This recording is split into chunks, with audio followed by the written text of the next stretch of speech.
My name is Richard Mireles, and I want to welcome you to the Prison Post. This is your podcast for conversations surrounding the need to reform prisons from the perspective of formerly incarcerated people, community members, and leaders in the restorative justice movement. The Prison Post will feature an episode every Wednesday with people who are in the fight to restore lives and heal communities. That's right. That's right. Welcome to the Prison Post, everyone. Jason Bryant's on assignment, but it's good to be here with Crops Ready for Life. Ready for Life virtual programs. First associate, Luis-Miguel Bermudez, all the way from San Francisco. It's good to have you here, brother. Yeah, it's a pleasure to be here, man. Yeah, I want to say it. Yeah, I'm happy you're here. I'm honored for you to be here. You're going to go down in history as the first Ready for Life associate to be on the podcast. We'd like to have every one of you on the show to be able to share your story, your experience with Crop Organization's program, with the leadership development, digital literacy, financial literacy, going on into the career, training in business-to-business tech sales. Thank you, first of all, for traveling all the way out here from San Francisco, man. It's good to be with you. Oh, definitely. It's good to be with you. It's good to finally meet you in person. You know, it's been definitely good vibing off each other on the webinars and whatnot, but It's definitely a different feel face to face. And I know. And I appreciate you for inviting me over here. Yeah, we literally just met each other about 5 or 10 minutes ago, even though we've spent 3 weeks on Zoom together. It's a big difference. Last night, this guy's eating a big old double cheeseburger on Zoom. And you're looking sharp, bro. It's good to be with you today. Thank you. So one of the things that I'd like to say about you, that from my experience from day one, when we started off our 3-day workshop, 15 hours, Friday, Saturday, and Sunday to kick it off, to see, you know, who's gonna carry on through to the next 6 months of the training. And you were the one that I can remember, you and Claudine were the ones who were, I mean, we talked about maximum value equals full participation. Mm-hmm. And you're getting in all the time, not only in those 3 days, but also since we've been on these last 3 weeks. But you have been somebody, from my experience, that has gone hard to get maximum value. Right. And that requires full participation. And we'll get into some of that and what you've got out of the program so far. But Jason's not here today. But he wanted me to talk about first of all, kicking it off, breaking the ice, that you're a baseball player. Oh yeah, most definitely. Born and raised. I still keep my gloves in my back pocket to this day. Okay. Oh, you're the real deal, man. Okay. Yeah, we fancied ourselves as softball players on the inside. Okay, we won a lot of championships, but it's a whole other thing playing hardball. Definitely. So who's your favorite team? Giants all day. Okay. Come on, ain't no question. All right, Giants about that. on here too. If you go to Jason's house, you'll see his son with the Giants hat on. Oh, there we go. At least he got that and ain't with the Raiders stuff. That's what I was gonna say. It's got to be hard being a Niner fan getting instructed by a Niner. I mean, a Niner fan getting instructed by a Raider fan every day of the week. That's what I represent with my shirts all the time, man. I got to show up with the Niner gear. Yeah, he has that obsession with that black, silver and black. I mean, it happens to them. I mean, he's painting his fence in the backyard right now. He's painting it black. I'm like, dude, that's so hot. Man. Yeah. But Luis, take us back, man. The Crops Ready for Life program is for people that are justice involved. I mean, that doesn't necessarily mean that they've been to prison. They could have been to jail, could have been arrested. But what's your experience? First of all, I know you said San Francisco right now. What was it like growing up there? How did life transition for you? Were you a guy who was incarcerated one time, county jail, prison? What happened there? And then we'll just pick up on a conversation like that. All right. Well, you know, growing up in San Francisco is a bittersweet thing, you know, because it's a beautiful place, but also rampant with a lot of violence and drugs and different stuff like that. And I grew up on the borderlines of the Sunnydale neighborhood, and, you know, that's one of the most notorious neighborhoods in San Francisco. So, I mean, to this day, there's still shootings, like, every other day. You start naming off the kinds of calibers going on. And, you know, like, it's the thing, to a certain extent, you get used to it in a sense. Like, you don't jump when you hear it no more. And it's but it puts you on high alert for everybody all the time. And me being Mexican, but I could pass for a white kid, you know, walking down the hood in some fresh J's, you know, people would test me left and right. And, you know, that started building this persona, like, I got to be Billy Badass. I got to, you know, stand my ground tough and make sure no one fucks with me. Right. And, of course, that led to me being violent, you know, led to me making stupid decisions, showing off. And when do you think, at what age did you start experiencing that from the neighborhood, people looking at your shoes. And Oh, man. I remember even in prison, they used to say, when they'd ask you in the county jail, what size shoe you wear? My size, fool. Yeah, my size. Yeah, in elementary school, man, as soon as I would like get dropped off of the after school bus, because like the closest bus stop was in the Sunnydale projects, so I'd have to get off there and walk home. And you know, it wasn't a long walk, but you know, you definitely pick it up quick, you know, especially with all the groups of kids hanging around. You know, back then a lot of kids was, you know, into jumping other kids, myself included, you know, after a certain point. And I finally got arrested when I was like 13 for the first time. Got a felony graffiti charge.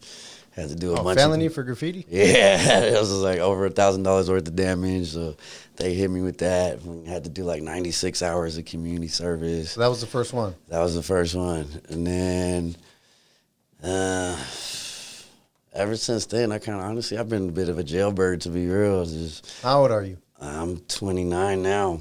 So shit for the last from 13 to 29. How many times back and forth? No judgment. I'm the 25 to life over here. Man, some people do it on the installment plan. Yeah, yeah, I was one of those for real. But man, honestly, I can't even count how many times I've been arrested. But you know, stints over 4 or 5 months, at least a good 5 or 6 of them, you know. Just jail or prison? Just jail, but now I'm on parole because I got a prison sentence with a paper commitment. So I never actually hit the yard, but that I ended up serving off all my time. And when they revoked my probation, they finally gave me a 2-year prison term and then just let me finish out the time in county, and now I'm on parole. Okay. Yeah. I forget that law that allows for that. It was like a new law that if you had a certain amount of time, you could serve it in the county jail instead of going to prison. Yeah, yeah. Yeah. So, Luis, I've heard you talk about your parents a few times. And, you know, I think about Jason's mom, my mom, and whenever we talk about our parents, there's a certain endearment. There's a certain closeness there. And I've heard you mention them with that same sound. So would you talk a little bit about your relationship with them, and even now, have they been in your corner fighting for you and waiting for that day when you turn the corner and join a program like Crop Organizations Ready for Life and get on that new path? Yeah, they most certainly have been waiting for that, and I'm so grateful of the fact that they've stuck it out this long. Because growing up as a kid, I would say, you know, up until like 11, maybe 11, 12, I had the perfect life with the family, honestly. You know, my pops would take me to practice. You know, first one's there, last one's to leave at every game. And it was go fishing. You know, it was a beautiful thing. Till puberty kicked in. And at the time, I didn't know, but my dad was in a real bad car accident that left him disabled. He was on a bunch of meds, depressed, couldn't work anymore. And he ended up taking that backlash out on me one day on the field. And, you know, I still remember it to this day like it was yesterday. Just, you know, getting too pumped, getting too angry, arguing to the point where I was like, you know what, fuck this. I don't even want to do this anymore. Like, it's not even fun. And then as I'm walking off the field, I was like, man, fuck this. Like, I don't need you anymore. I'm going to make it pro by myself. And I remember he laughed at me. And I was like, damn, all right, that's how you feel. All right, fuck you then. And, you know, that kind of set the tone for, you know, these past 15 years for real, at least. And there's been a lot of tension since then. You know, that's when I started drinking, smoking, staying out late, you know. And a lot of that stemmed from, you know, my PTSD from earlier experiences, as well as, you know, getting my ass whooped when I get in trouble and stuff like that.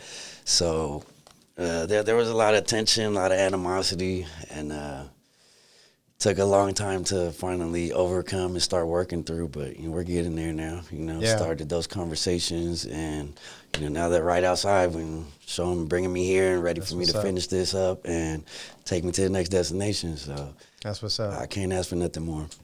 I think about some of the conversations that we've been having over the last 3 weeks on personal responsibility. And my experience of you is super authentic, raw. You're going to get it raw from Luis. You're going to get the real from Luis. And super authentic in a way where a lot of other people that I've encountered in doing leadership development, leadership training, maybe it's because of embarrassment, maybe it's because of pride. They it takes longer to hear about their character defects. The truth is we all have them, right? The truth is we all have them, whether fill in the blank. Not everybody's is the same, but we all have them. Definitely. And what I appreciate about you is you're willing to come out and say, here's what I'm struggling with. Here's what I've struggled with. Here's what's coming up against me right now. I realize that sometimes I'm my worst enemy. So how has been the training for you so far in terms of what stuck out to you the most? I know personal responsibility we've talked about a lot, but what are the things that have stuck out from the 3-day workshop up until the last 3 weeks? Man, honestly, the one thing that I feel really did it for me and will continue to keep triggering a good response for me was the whole victim experience we did. You know, telling that, and especially the way you guys presented it, like, all right, you got to make us believe like you're the victim. So, you know, like really kind of makes you throw your 2 cents in there, like, all right, you know, I'm really got victimized. And then when y'all flipped it and like, all right, now what's the responsible side of it? I'm like, oh, shit. Would you be willing to unpack that and tell like the listeners how it happened or what was shared or your experience of it? So my victim experience, not necessarily like your victim experience or your story, but what's the exercise that we went through that stuck out to you? And it's up to you whether you want to share any more details on that. Like I was saying, you know, just the whole way that you guys presented it and like, really make us feel that you were the victim. Like really dive deep into all those feelings you've been harboring and telling yourself for so long. Now flip that shit and, you know, look yourself in the mirror and be like, all right, what did I actually do to contribute to it? You know? Right. If I'm going to stop, if I'm going to work through this, if I'm going to actually progress in life, I need to stop being this victim. Mm-hmm. I need to stop the whole, I'm not going to get this because I'm a felon. I'm not going to get this because of this or that. You know, it's just a mentality that you keep playing through in your own mind. And, you know, you can switch it with different variables, whether it's school, whether it's a job, whether it's an opportunity like this. You beat yourself, everything. You beat yourself up and tell you you're not worthy of it because of something that happened in the past because you're playing the victim. And honestly, that night was just so powerful for me to just, like, I just slapped myself in the back of the head. Like, damn, I finally got it. All right, cool. Now it's time to wake up, address everything that I've been responsible for and all my mistakes and the way that my life has looked up until now. Until now. Yeah. And, just owning up to it and, you know. And what is it? What type of experience has that been for you when you're owning it? Oh, powerful. Like, honestly, it's what it is, taking the power back from the situation, you know, rather than just feeling like, oh, all of this is happening to me, all of these situations I can't control. It's like, no, you know what? All right, let me just stop. All right, here, this is my reaction, my response to the situation is the only thing I can control. Exactly. So the more I take responsibility and accountability for it, I feel better for it at the end of the day. Because now I'm looking at it like, if someone does me wrong or something, instead of getting upset, I'm showing faith for you, you know, I'm praying for you because of the fact that you're obviously struggling with something a lot more that's, you know, you're taking it out on me, so I'm not going to get upset about it. I'm going to take it with a grain of salt and, you know, do my best to move forward. Yeah. And I'll just add a little bit of flavor to it as far as for our listeners out there. What we're talking about is not that sometimes we play the victim, whether we really were one or it's perceived. Mm-hmm. And that's not to negate that some of us, like you talked about the PSD, some of us had those real traumatic experiences or were really victimized, you know. Mm-hmm. It's not to negate that. But we also want to guard against using those victim stories as an excuse to limit our future, to limit the way we think about ourselves, the way we think about how we can be in the relationships, the way we think about our future careers.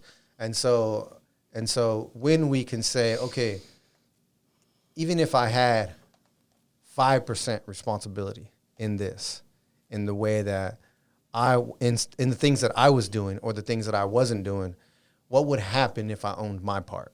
Mm-hmm. And I could look back and having a stepdad that I didn't feel that he loved me. I didn't feel that he cared about me much and things like that. I felt like he hated me at times. I felt like he tried to separate me from my mom.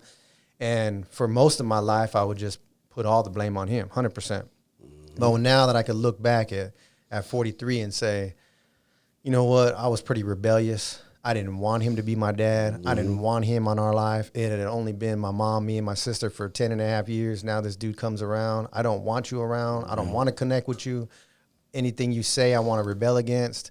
So I could look back and then, you know, he probably had a rougher road than I've been giving him credit for all these years and just putting it all on him. And so if I can look at that, then I can shift my perspective for my future. So, Definitely. So going through the Crops Ready for Life program, how did you first hear about the program? So I first heard about the program through my case manager over at Citywide Forensics, which is like you know, they do therapy, they do drug counseling, all that kind of stuff. They do all the different little programs you got to go to when you're in probation and all that good stuff. Right.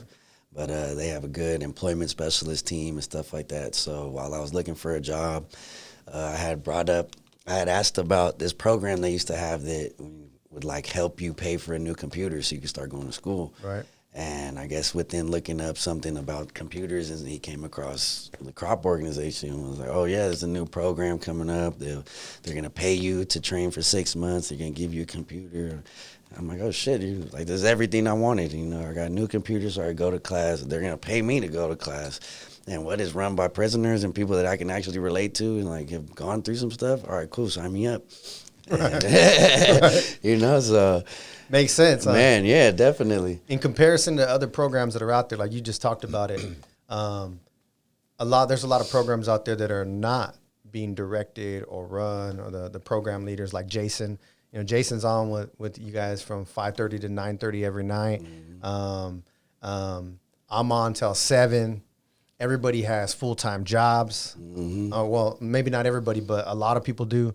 And some are going through the program after a job, after doing 8-10 hours a job, and then some have babies on their lap. I mean, everybody's fighting for their future right there. Definitely. And what has been the difference of going through a program with all of us who are former lifers versus someone who's never done time before? Honestly, I've had this issue throughout my whole life because, you know, I've been in and out of counseling and therapy since I was a kid. And my biggest hang up from it was, you know, like you were saying with your stepdad, like I'm pushing away from it. Like, I don't want you to help me. Like, I get it. You don't understand. Like, yeah, this shit may sound good in a book to count to 10 and take deep breaths, but when you're in that situation, you got to either rock off or do, you know, it's different. Just the feeling within itself. And that's just always, you know, made me real closed off. Because I could tell, like, it's a lot of genuine people out there that really do want to help, that, you know, their heart's in the right place, but just the simple fact that they don't know what it's like, you know, it kind of just doesn't allow you to make that strong connection, you know. And I feel like with CROP, just the simple fact that, you know, another thing is I feel like all of those other organizations I've participated in have been forced. You know, like, I have to do this because my PO's telling me or I'm going to go to jail. Or I have to do this for this and that other reason. So no one really wants to be there, you know. Of course, you have like one or two people that kind of take it serious. But for this, you know, it being put together and run, led by, thought out, organized by people who have already been there, done that, and are working on breaking out of it, and then have people that signed up to be here, want to be here, and are all actively engaged and supporting, man, it just brings me a sense of community I've never had before. Yeah, and it's amazing how short of a time, man, we have felt that bond. Talk about the community that we've built. I think we have. I mean, even in 21 years of incarceration, our team. I've never been on a more diverse team working together for over 3 weeks, and we got a few more months to go together before you head into the business-to-business sales training in tech. And I think it might be an emotional night by the time, we transfer over, man. Definitely. And definitely want to spend more time out here. But what has it been like in our community, and also speak to the diversity that we have? Man, so as far as the community aspect goes, I felt it, you know, within that 3-day seminar. You know, just the rawness of everybody, just the openness, how, you know, we all understood the fact that we're here to better ourselves, right. You know, so the best way to do it is to be completely candid, be completely open, be vulnerable, and, you know, what really helps that is the fact that, you know, it feels like you could trust each other. It feels like we're all here with no bad intentions, no judgments, you know. Everyone done made their mistakes already, so cool, we're going to look past all that. And now how can we help support each other in growing? And, you know, I've felt that since the first little 3-day seminar, and I continue to repeat it every day in class. Like, thank you guys so much. Just not only the facilitators, but all the participants that, you know, show up all day, every day, full participation. And I'm so excited to see where this is gonna go. Man, that's awesome. I mean, you're even in the chat box, man. I mean, and someone said we do a check-in at the beginning of the show, and I'm not the beginning of the show, the beginning of the program. I mean, we're going to be on for 5:30 to 9:30 Monday through Thursday, and then what is it, 5:30 to 7 on Fridays? Yep. And after a full day, you know, we've already got a full plate of things that we've experienced come 5:30, and so we kick it off with a check-in. Sometimes they're serious. Sometimes they're funny. We went on Jason's crazy questions, like if you could be an animal, any animal in the world, what would it be? I mean, sure enough, I got to be a griffin, you know, the mythological beast. Yep. So, I mean, that's a way to break the ice, man. But, I mean, I think the best way for us to even work is to be authentic about our own struggles. When I'm having a bad day or Jason's having a bad day, we've shared some things. And, you know, you and others, Claudine and KC, have jumped in the chat box and picked us up and lifted us up. And, you know, for me, there's no greater feeling than to take what we've learned from our personal transformation, from 21 years of incarceration, from our education and training, and to share it with others, other people who care, other people who are willing to say, I'm willing to listen, what you got for me? And if it adds value to my life, I'm willing to consider it and see how it applies. And for some of you to do that in a way that has been authentic, transparent, vulnerable, there's few better experiences that I've experienced in my life. That those aha moments, those transformational moments. Like I talked about it the other night. You could hear people thinking differently in their language. You could hear more precise language in their responsibility. Whereas people couldn't see in the beginning, like, what do you mean my responsibility? What do you mean my part? I don't have a part. Like, what? They did this shit to me. What are you talking about? Right. Yeah. The window and the mirror. Speak about the window and the mirror. Man, so that was another profound little exercise we did as well, that, you know, touch base on how we're all so focused on looking out that window and, you know, pointing at everybody else, what everybody else is doing wrong, you know, and just creating that little picture of the world's against me. Right. And Tupac. You know, against the world. And now, you know, how people can stay stuck and looking at the world through their rear view. You know, another Tupac reference. But yeah, the whole just looking into the mirror and really facing yourself and, you know, really just taking that accountability. And that's the thing, too, that I loved about the whole victim experience was it's not about blaming yourself. Right. You know, it's not about kind of beating yourself up and like, oh, no, I fucked up. No, it's just about being honest, being accountable. Like, all right, look, yeah, I played that role. I fed the fuel, whatever. All right, cool. That was the situation until now. What are we going to do from this point forward? Right.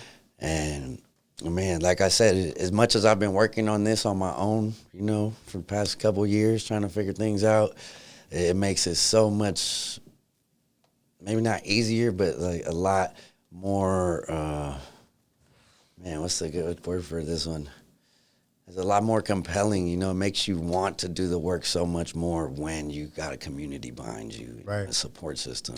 Like, rather than just trying to talk to a homie that we're just out drinking and smoking and they're not really paying attention and right. They're just going to get just as mad as you and talk shit too. And it's like, no, to actually bounce it off of someone who's listening, who's, you know, being supportive and wants to give you constructive criticism on how to better yourself.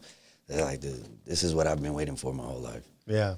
Yeah, it's easy when you're with like old friends and you tell them the victim story and they just bite on in with you. It's like, yeah, that ain't right. Yeah. And rather than standing for your highest commitments and saying, well, maybe you had a part right there, and what are you committed to for your future?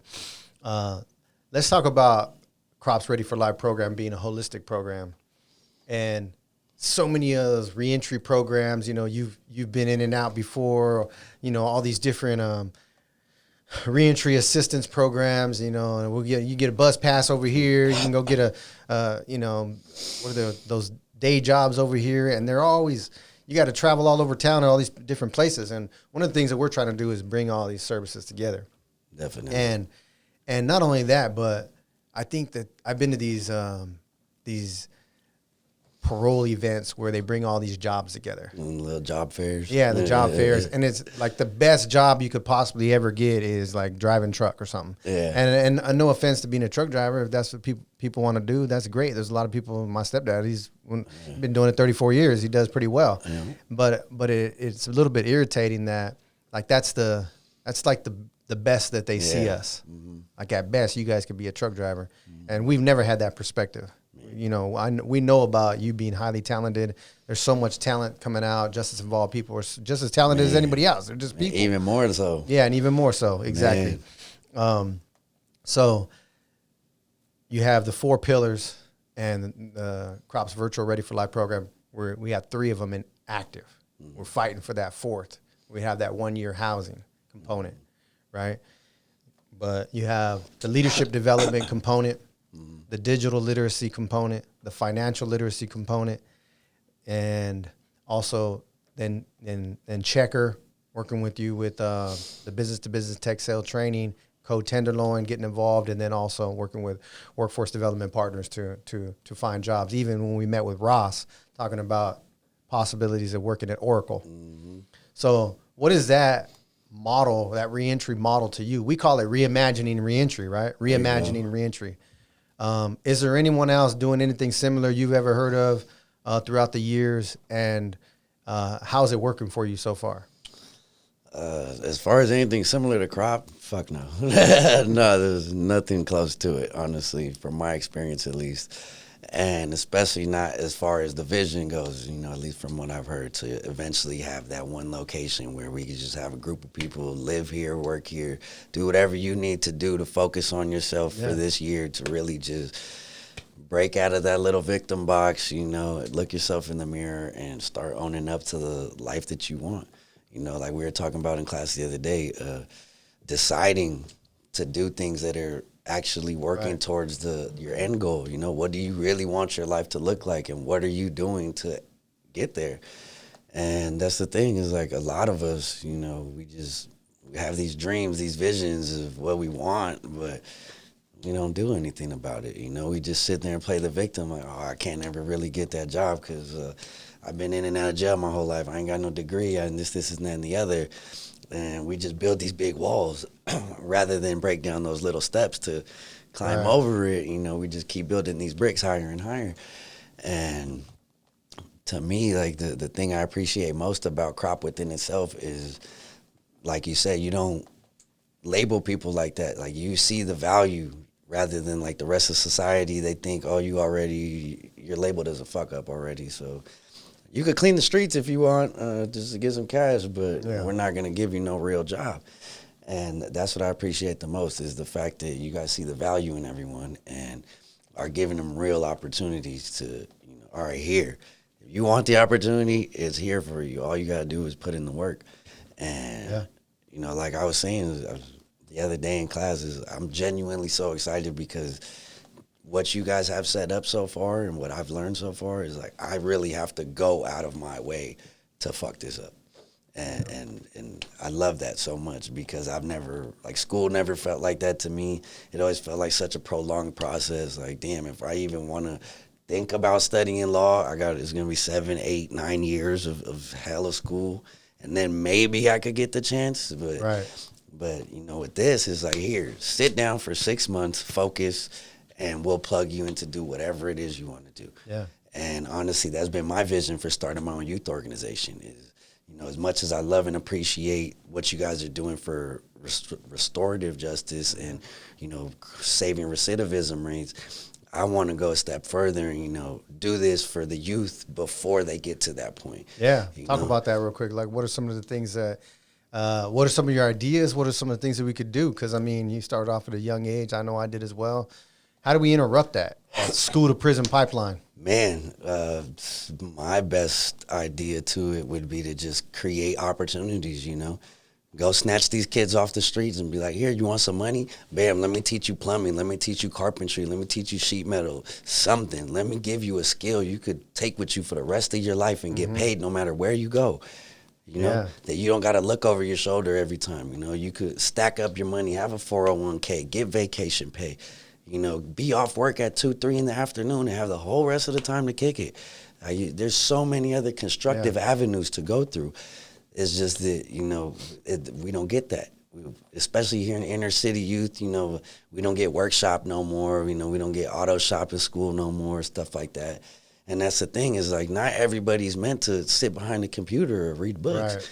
You know, some people like art, some people like music. And the worst part is a lot of youth get shut down with the term realistic. And, oh, well, it's not really realistic that you're going to make it as a rapper or as an artist or as this, as that, basketball and the other. Player. Yeah, so why not just give up on your dreams now and try to focus on this book? And, you know, it just puts you in a depressed state.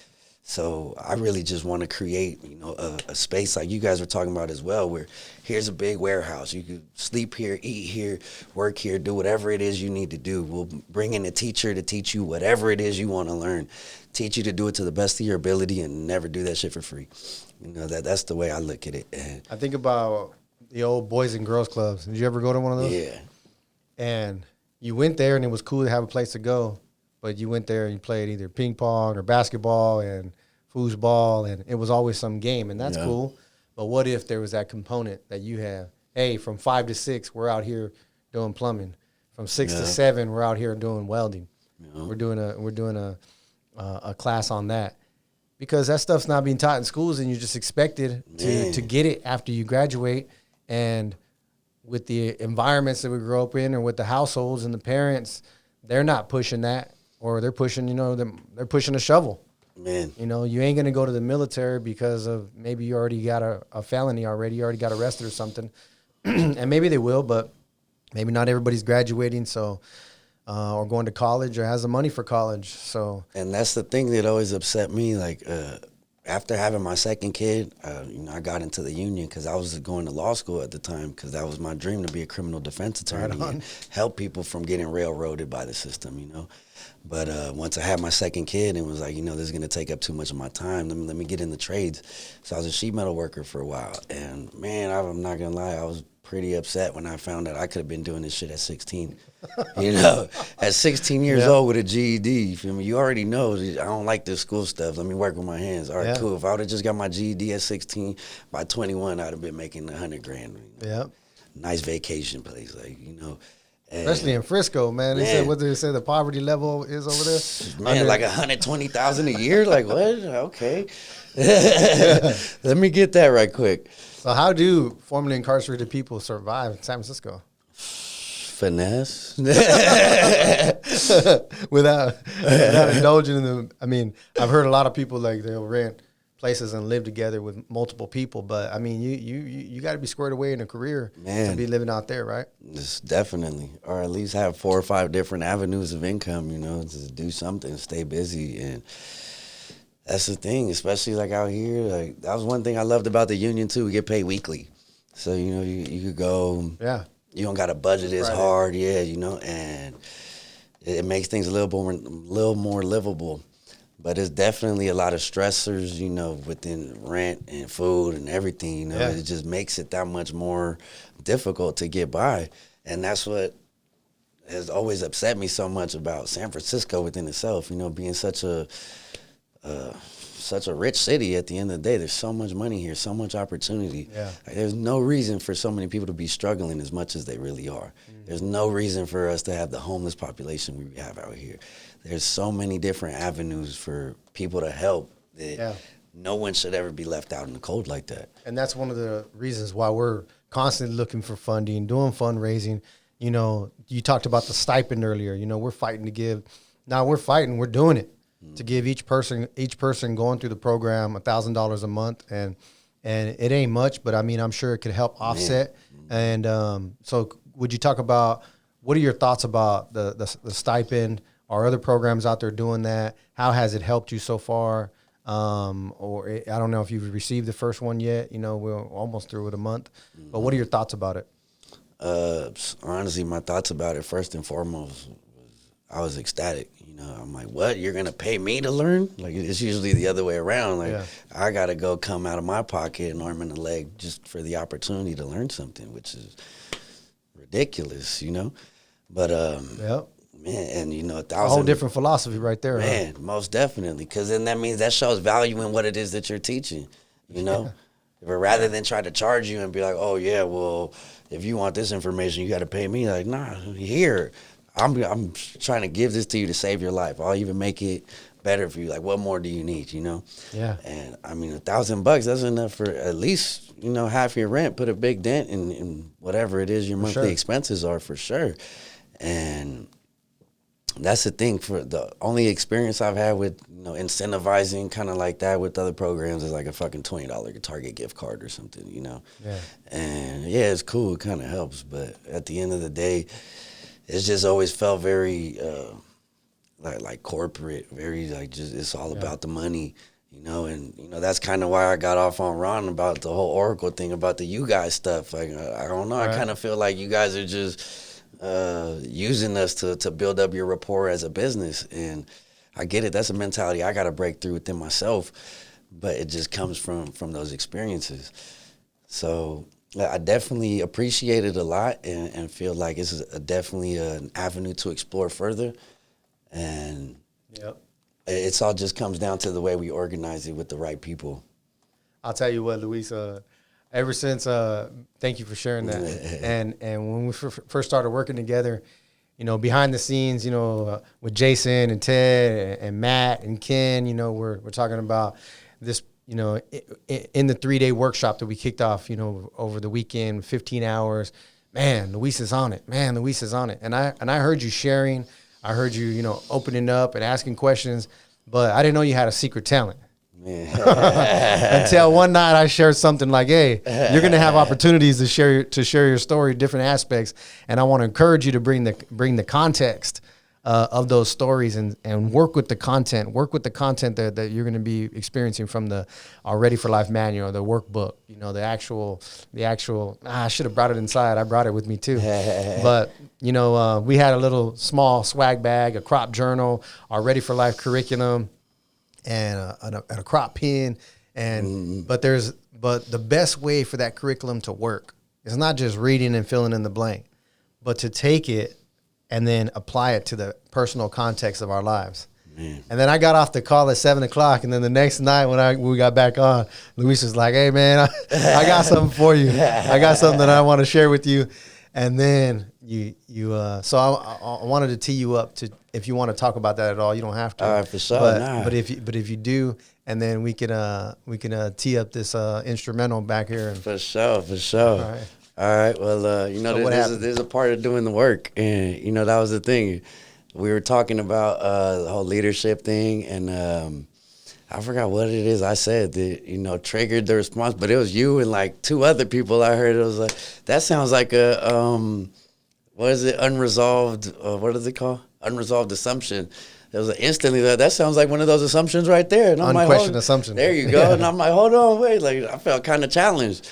And then you were like, well, have you gotten any feedback on what you're really dealing with, what your stressors are? And, that was the thing. Like, I had to question myself, like, honestly, no, I haven't, because I haven't been that open yet, with anybody. And that's what really challenged me to, break out of that box. And it was like, what? I'm tired of letting my story hold me down when it can boost me up so much further. And, that being the case, like I'm sure a lot of people have, I was molested by one of my family members as a young kid. And, it messed with me a lot. It disturbed me mentally, and it led to a lot of different scenarios, a lot of different, acting out in school, and then them trying to get me on meds and all these other different, ins and outs of all this frustration and rage that I just had built up inside and didn't know how to voice and let go. until, you know, it'll be those nights when I just can't deal with it and I got to write it out. I got to sit there and write it out. And it's weird because it's kind of nervousness, as much nervousness and anxiety as it brings up. And, you know, you doubt yourself and worry like, oh, what's going to happen if I really like go all out and tell my story? Yeah. But then at the end of the day, it's like the few times I have done it, you know, mind you, kind of just drunk and on one, I'll run into someone, have a nice deep conversation and be like, you know what, hear this real quick. And just to get the feedback, like, damn, I went through the same thing. You don't know how much that really helped me to hear. Like, so I'm doing my best to focus more on that aspect and, you know, be the voice for those that can't put the words behind how they're feeling. Yeah. So all right. So we had a guest named Danny Contreras a couple weeks ago, and he said, hurt people, but heal people too. There you go. And I see that you're bringing your Neosporin. Yeah, to bring healing to people, man. And it's a beautiful thing. It's empowering. I told you, man, I love you even more. Right on, man. Thank you for your transparency and thank you for sharing this.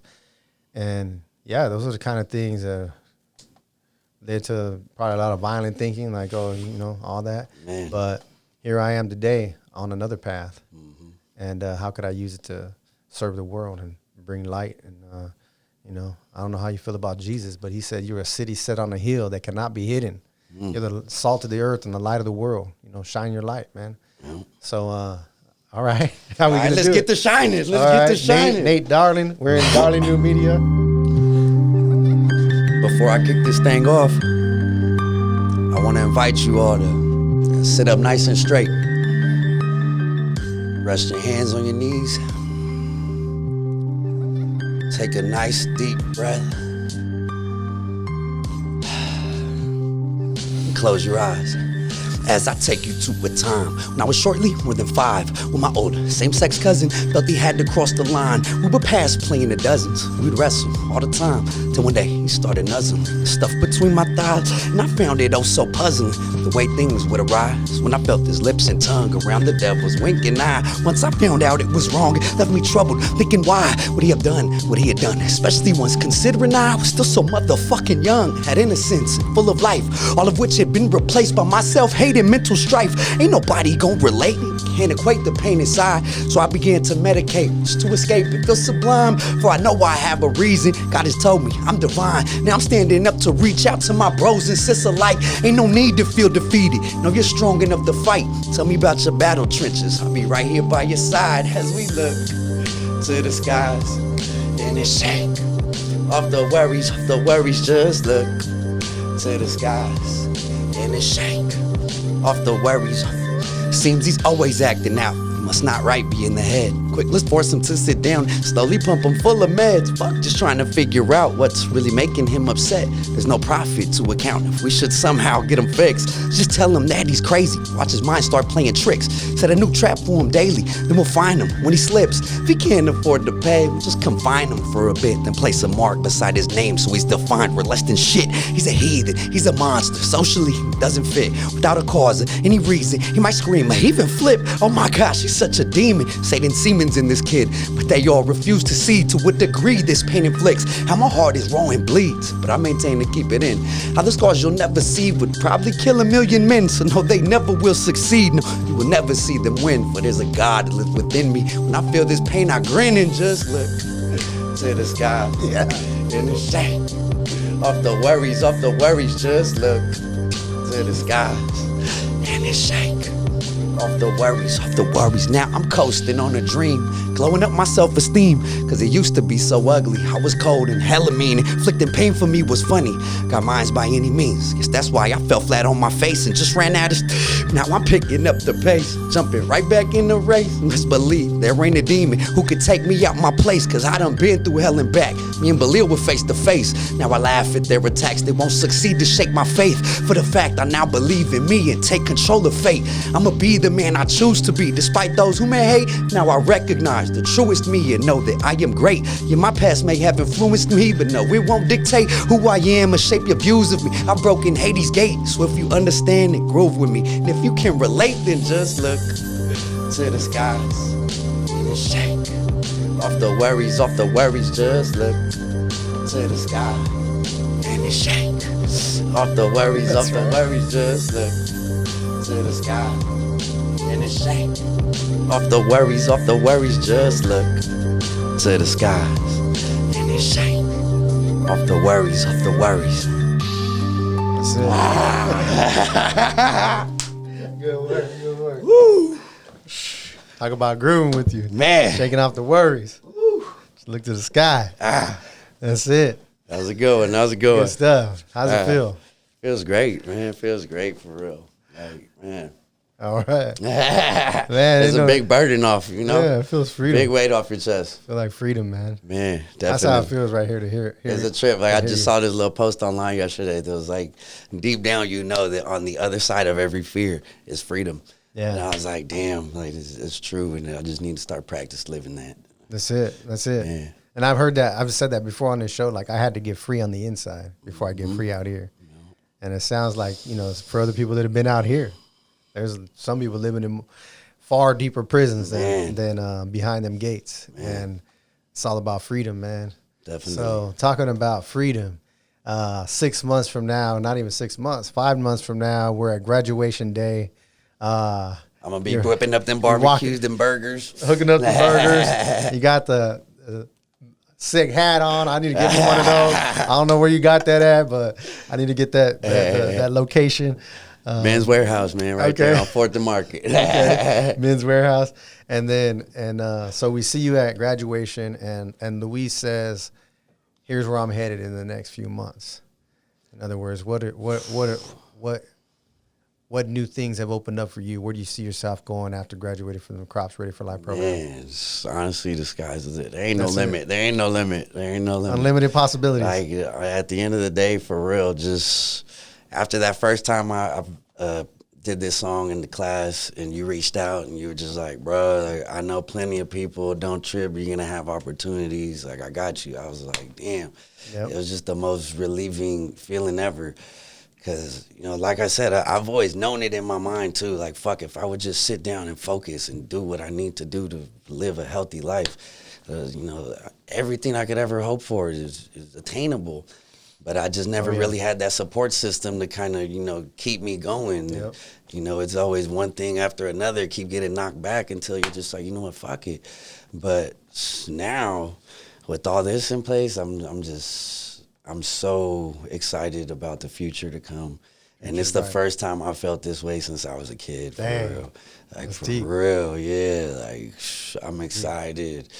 And as far as that being the case, you know, now I just plan on working on more of my music, really working up on that plan for the You got more songs already? Oh, man, definitely. Oh, man. Definitely. Well, man, we're talking about, you know, certified in business-to-business sales in the tech industry, possibilities with Oracle and music, nonprofits.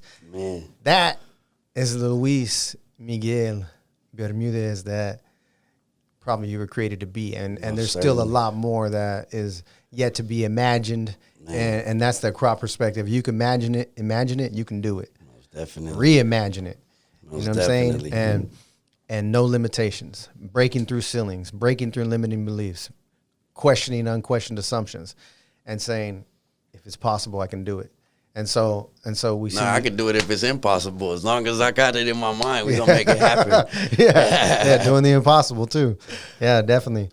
Well, brother, I truly believe that that we're going to be working together. I mean, I have some volunteer opportunities. I know we've been in that conversation, and we need to get in there.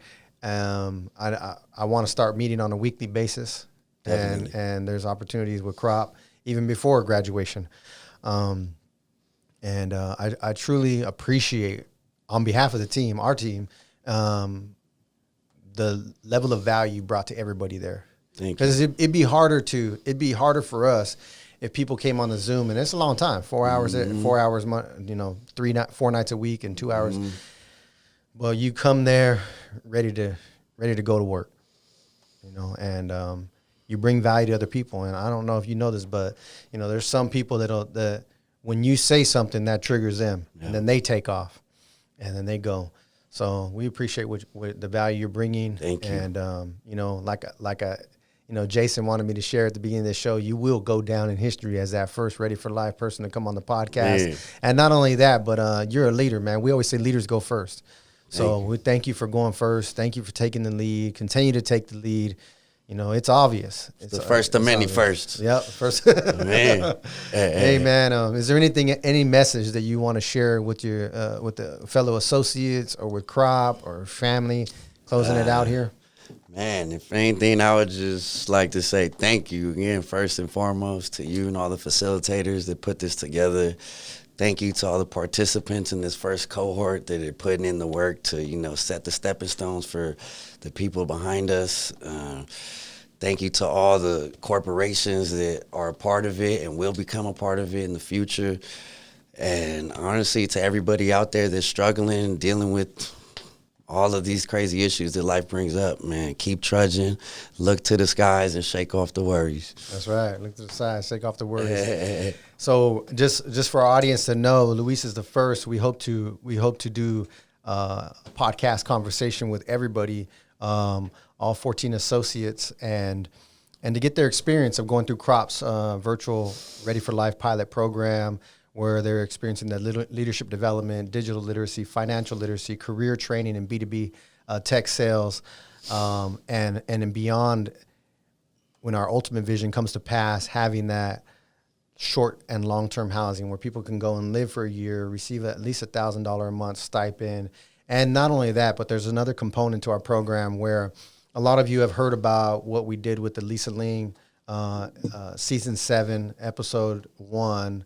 This is Life with Lisa Ling, Prison to Prep School, and our Men Built for Others book, our Men Built for Others scholarship, that us raising from inside of a prison over $33,000 to send a young man from the inner city to college.